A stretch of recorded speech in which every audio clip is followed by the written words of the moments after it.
Welcome back to The Explainer. Today we're unpacking a really stunning sequence of events that took place between August 18th and 19th, 2026. This wasn't just another battle. We are looking at a massive phase shift here. Literally a definitive jump from localized frontline attrition right into total infrastructural and economic warfare. The whole dynamic of this conflict just fundamentally changed, and if you want to grasp where this is all heading next, understanding these 2 days is absolutely crucial. So let's dive right in by asking what's probably the most critical question on everyone's mind. How on earth did a massive swarm of Ukrainian drones successfully breach the supposedly impregnable airspace of Moscow?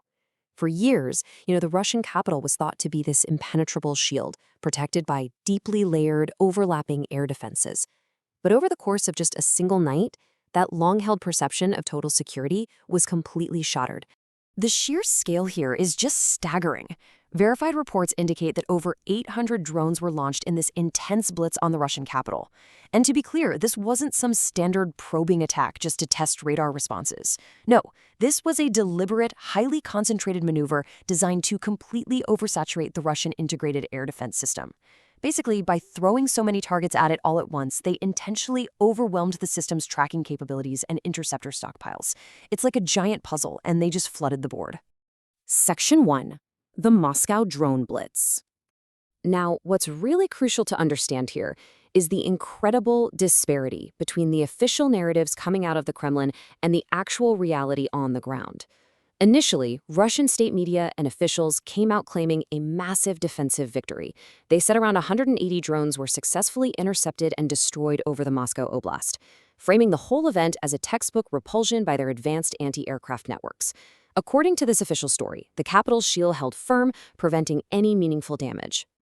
But as you can see here, verified open-source intelligence and satellite imagery completely contradict those claims. Post-strike analysis confirms that drones totally bypassed those defenses, striking high-value targets across the region.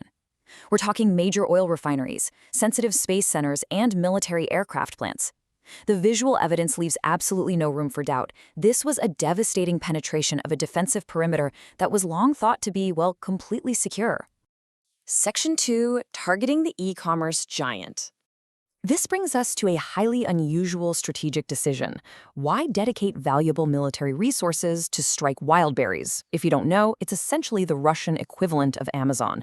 On the surface, targeting a civilian delivery network seems totally disconnected from the war, but the scale of the economic impact is massive.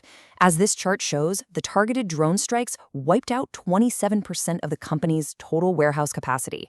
That is the complete destruction of over 1.5 million square meters of facility space in literally a matter of hours, a monumental logistical disruption. To put that into perspective, that physical destruction translates to a staggering 170 billion rubles. That's $2.2 billion in merchandise losses alone. But here's the thing. These strikes were absolutely not just about inflicting economic pain on a civilian retailer or triggering insurance payouts. When you dig into what was actually moving through these specific distribution centers, a much deeper strategic rationale for the attack becomes crystal clear.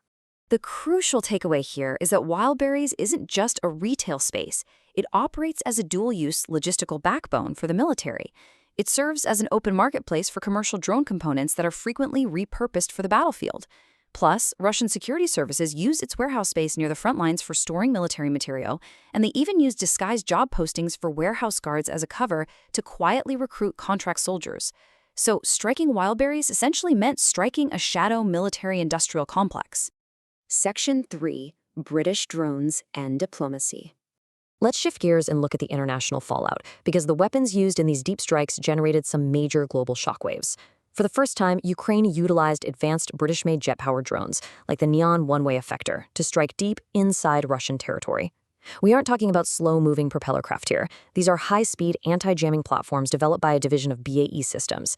Their advanced electronics allowed them to slice right through Russian electronic warfare interference, getting precise hits on industrial and energy sites far from the active combat zone. It really blurred the traditional lines between a proxy war and direct state-on-state confrontation. And, as you might expect, this technological escalation triggered an immediate diplomatic red alert in Moscow. The Kremlin urgently summoned the British ambassador, issuing a formal protest with some truly unprecedented language. They explicitly warned that London was now considered an accomplice and a co-perpetrator. stating unequivocally that the UK would face severe consequences for their direct involvement in providing these capabilities. But despite those direct and severe threats, UK Prime Minister Andy Burnham held firm. He went on the record across multiple media outlets to say that Britain's support for Kyiv remains absolute, 100%. The UK government formally rejected the warnings, which really signals a calculated, top-level decision to accept a significantly higher risk of escalation, all just to maintain that unyielding strategic pressure on Russia's war economy. Section 4. Exploiting air defense gaps. Now, let's explore the tactical chess match that enabled all of this. You know, in modern warfare, every major defensive adjustment usually leaves an opening somewhere else. By forcing Russia to pull non-frontline air defenses, even physically mounting Panzer systems on urban rooftops to create this highly dense three-ringed shield around Moscow, a major military trade-off happened. Consolidating around the capital left a massive perimeter gap completely exposed across the rest of the country, stretching air defense radar and interceptor coverage incredibly thin in other industrial regions. And Ukrainian forces brilliantly exploited this newly created gap. They utilized Magura naval drones to bypass weakened radar coverage and actually took out advanced S-400 systems down in Crimea. They struck the Kamensky plant, entirely halting critical rocket fuel production. They even managed to hit the Roscosmos Progress Center in Samara, a key space and satellite facility located a full 900 kilometers away. So building that shield over Moscow left Russia's deep rear highly vulnerable. Section 5. Retaliation and Logistics Destruction. Let's look at the immediate fallout from those deep strikes.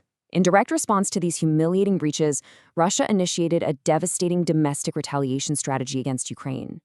They shifted focus away from military targets and unleashed a wave aimed specifically at crippling Ukraine's civilian logistics, heavily bombing distribution hubs and transport networks. The strategic goal? To deliberately induce extreme civilian hardship by cutting off basic goods. It's a calculated move to create scarcity and weaponize the coming winter temperatures against the Ukrainian population.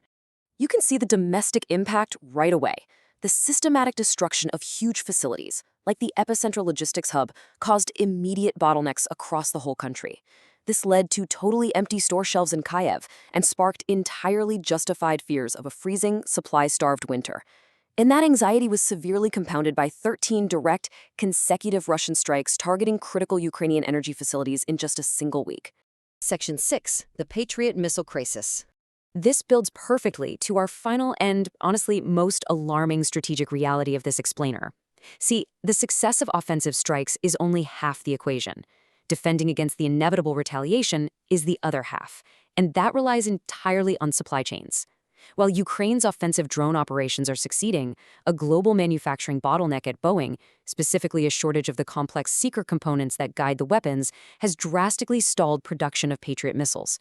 Over the last 6 months, heavy usage combined with this manufacturing freeze led to a catastrophic depletion of U.S. Patriot interceptor stockpiles.